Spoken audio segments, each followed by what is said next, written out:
Imagine this. You wake up to the sound of your alarm. You have no wife, no kids. It's just you, alone in your apartment. You roll out of bed, get dressed, and prepare for yet another workday. After breakfast, you drive to work alone, sitting in traffic, surrounded by a very dull, gray, monotonous row of office buildings and parking lots. Truly, truly beautiful scenery from the United States of America. One and only Walmart parking lots everywhere. 8 hours later, and it's time to head back home. You return to the same row of suburban streets and identical houses with neighbors that you don't even know. Your neighborhood looks almost eerie, like a real-life level of the back rooms. Very empty and very, very impersonal. After dinner and a quick shower, you spend the rest of the evening scrolling through TikTok or watching Netflix alone, falling asleep with nothing new or meaningful to remember from that day, only to repeat the entire process again tomorrow, and the day after, and the day after, and the day after, and the day after that. If this sounds very uncomfortably familiar,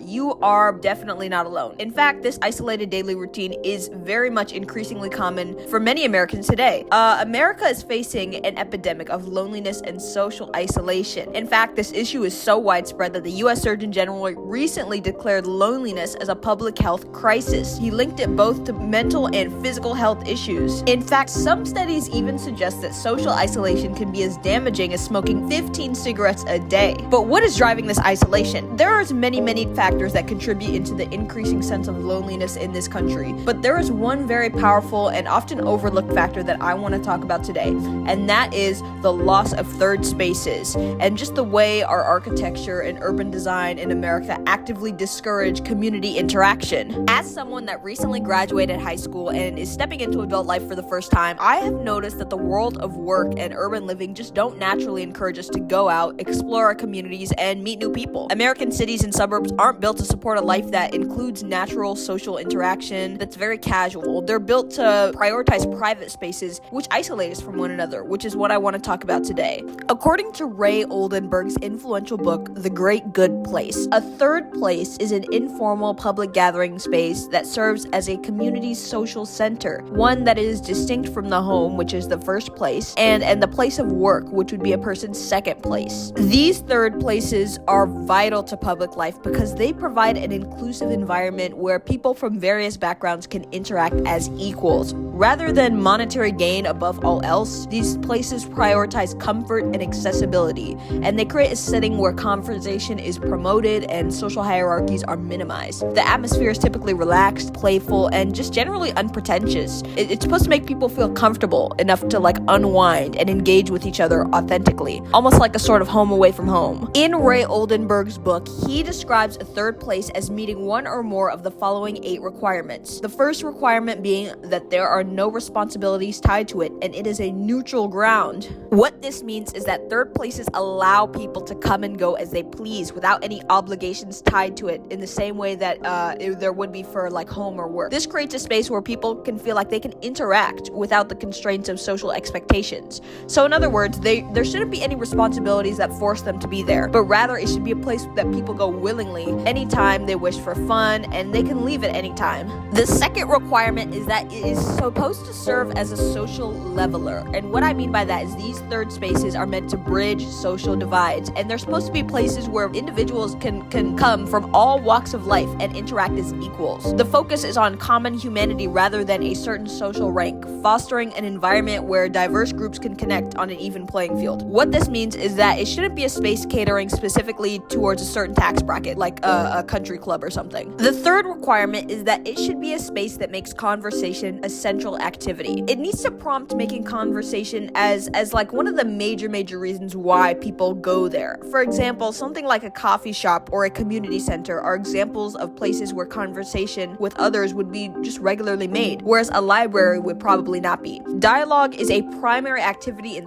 third spaces, and it allows people to engage in discussions that are often very free-flowing and very informal. The fourth requirement is accessibility. Third spaces are designed to be welcoming and easy to access, making them suitable for regular or even daily visits. This accessibility contributes to a sense of familiarity security and comfort that keeps people coming back. This also means that they must be free or inexpensive enough to be accessed on a regular basis. The fifth requirement is that there must be a presence of regulars. Regulars are people that frequently go to the place and they give it a unique personality and almost set the tone for openness for any newcomers. They often act as informal hosts, creating a welcoming environment, and they really just are supposed to help new visitors feel like they belong. The sixth requirement is that these spaces are supposed to keep a very low profile. These spaces are intentionally unpretentious and casual, focusing on comfort rather than formality. The low profile allows people to relax and engage more naturally, encouraging participation without the pressures of an overly structured or flashy setting like an amusement park or something. The seventh requirement is that third spaces need to have a playful mood, often a very light-hearted, playful atmosphere that is supposed to invite relaxation and enjoyment. This mood makes it much easier for people to let down their guard and engage in more friendly conversation and form bonds without feeling judged or scrutinized. And then finally, the eighth and final requirement is it's supposed to be a home away from home. They're supposed to offer a sense of belonging that resembles the comfort of home, allows visitors to feel at ease. This comfort fosters a sense of loyalty and attachment that makes people return to these spaces as a haven for social interaction. And it's very, very important that they have this home away from home feeling. Some examples of spaces that could qualify as third places include coffee shops, such as the coffee shop in the sitcom Friends, Central Perk. This was a place where the cast would often gather together almost every episode. Also, places like public parks, libraries, and community centers are good examples of third spaces that are freely accessible to everyone and just encourage recreation and interaction. Also, local diners, which can provide a very relaxed and affordable setting where regulars create a welcoming atmosphere. Third spaces are so important, particularly because they're just a great way to meet new people. They serve as one of the biggest avenues to meet new people and friends, especially if you're new to the area or if you have no pre-existing ties with the community, whether they're coffee shops and whatnot. Third spaces, they just provide a welcoming environment where strangers can interact casually, organically, unlike structured events or formal settings. It's just an ideal place for building friendships due to the casual nature of it. Third spaces are invaluable for fostering a social network because when you have strong social ties with your community, you are capable of accomplishing collective tasks with them better than you would if you didn't have a strong social network.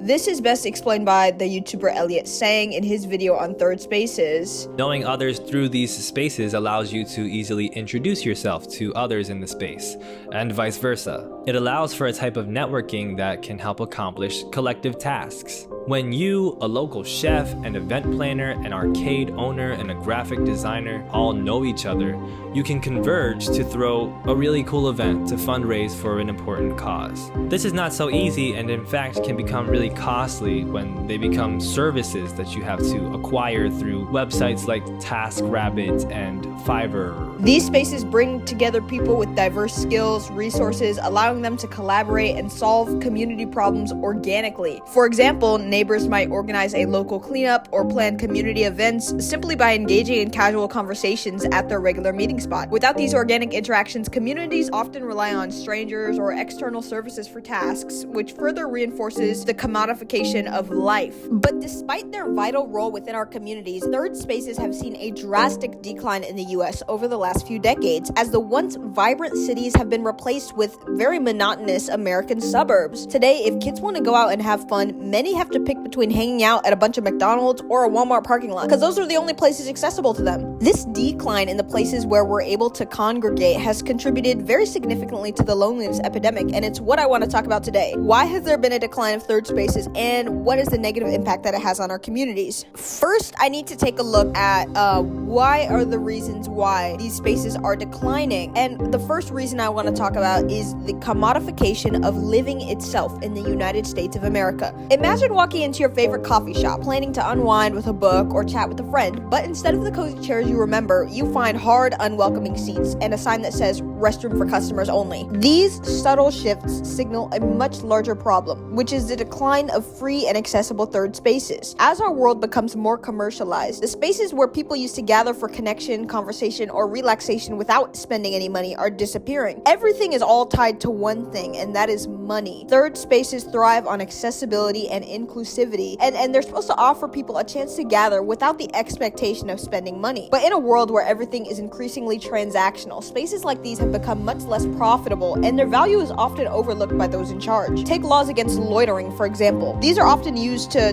criminalize people simply existing in public without a clear transactional purpose. If you're not actively spending money, you're seen as a liability. Even businesses that once embodied the spirit of a third space have become much less welcoming. Take Starbucks. For many, it's acted as like a modern third space. It's a place to sit, relax, and do your work. However, in recent years, Starbucks has made strategic changes like removing comfortable seating in some locations. This is to subtly discourage people from lingering too long without making frequent purchases. This phenomenon isn't unique to Starbucks, however. Many fast food restaurants, cafes, and even libraries now have policies or designs that prioritize turnover rather than fostering community. Whether it be harder seats, time-limited Wi-Fi, or restricted access to facilities, these are all just tactics designed to maximize profit at the expense of connection. Another reason why there are less third spaces being built is because of the cost of living. As we all know, inflation is crazy nowadays. You know, it's a stereotypical conversation starter. Everybody goes, oh, the gas prices, am I right? But it's the truth.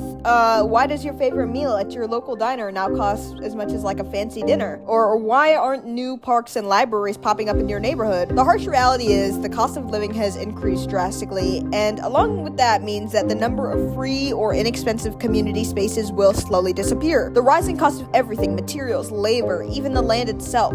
This has made maintaining and creating third spaces much more challenging than ever before. Building new parks, libraries, or community centers used to be a hallmark of civic pride, but today the cost of construction is like so high that it's really become a disincentive to build new ones. Governments and nonprofits that might fund these projects often lack the resources to prioritize them, especially in areas with shrinking budgets. Public funding for free spaces often gets like very deprioritized in favor of more essential services like healthcare, education, or infrastructure. Another reason for the decline of third spaces is the homeless that are always hanging around these accessible places. The few free or accessible community spaces that we do have are often taken up by the homeless and are inaccessible to many people because of that. When we think of third spaces, parks, libraries, and community centers, we imagine places where everyone can relax, connect, and feel essentially like a part of the community. But as the homelessness crisis worsens, these spaces are increasingly becoming used as safe havens for those with nowhere else to go. Public parks and libraries offer them shelter from bad weather, and many benches and grassy areas are used as a place for them to sleep. I'm not saying this as a way to try and insult the homeless, because honestly, if I was in their position, I would do the same. Let's be real, you would do the same too. But let's not deny the truth. Their growing presence in these free spaces creates a lot of challenges that affects everybody. Everything from like cleanliness to public safety. If they've got limited access to hygiene, it's very difficult for homeless individuals to maintain the cleanliness, which can impact the environment of these public spaces. Parks and libraries often struggle with trash, litter, or biohazards like needles. Activities like substance use, public disturbances, or aggressive behavior from homeless people really makes these spaces feel less safe and welcoming. Families, especially with young children, may avoid parks or libraries where they've witnessed troubling behavior like drug abuse or like cursing at people, creating a barrier for the intended use of these spaces. And then, of course, one of the largest factors contributing to the decline of third spaces is, you guessed it, technology. I feel like I always am complaining about technology in every video, but it always comes up. It's the rise of the internet age that incentivizes people to stay indoors all day and go for days on end without touching grass, essentially. Once upon a time, a Friday night meant going out to a movie, a club, or just hanging out at a library or a cafe. These third spaces where we gathered, connected, and entertained ourselves. But today, more people are just staying in than ever now and spending their nights watching Netflix or on social media instead. The rise of the internet has made the default place of recreation the home, which has caused the decline of many industries such as libraries and nightclubs, which I'll probably end up making another video about the death of club culture, but that's for another video.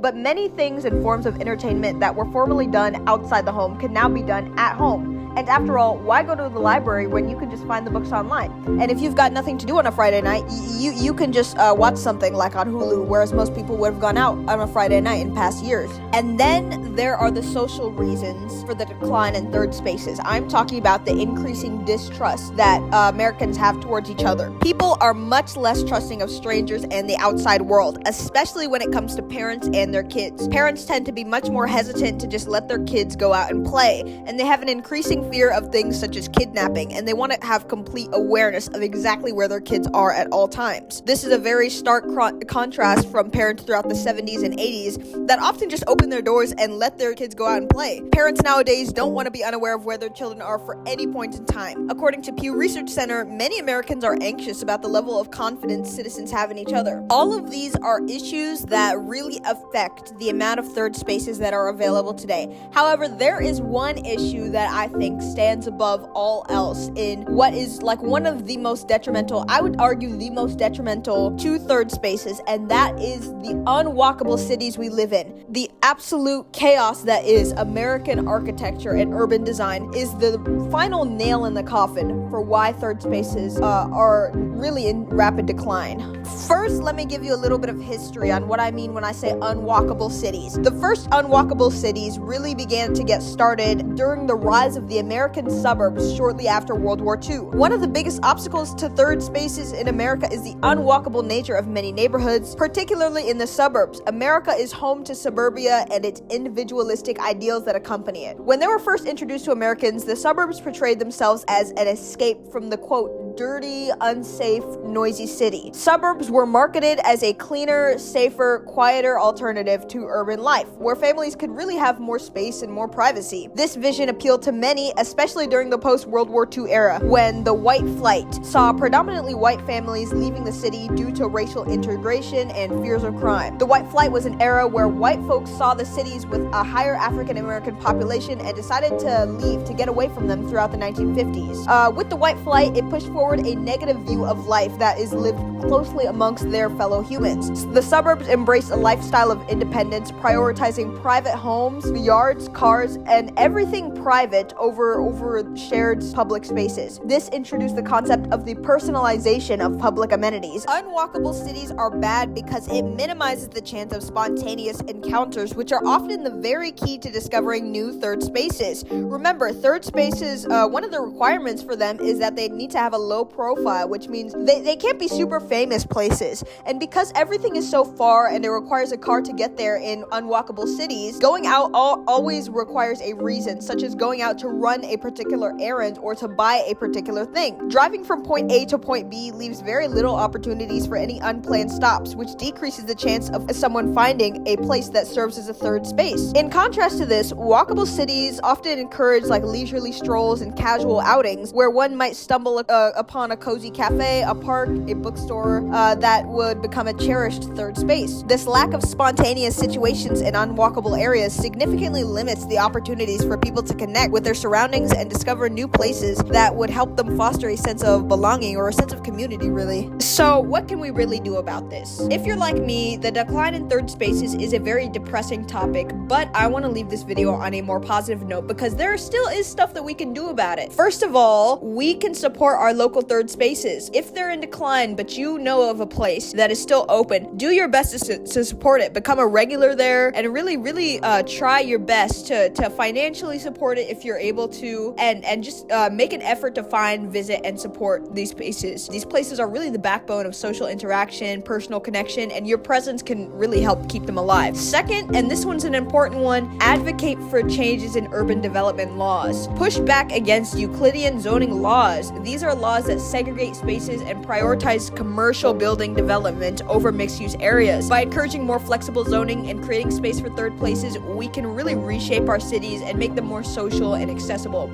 If we all take responsibility in very small but impactful ways, we can try to start rebuilding the vibrant communal environments that third spaces provide.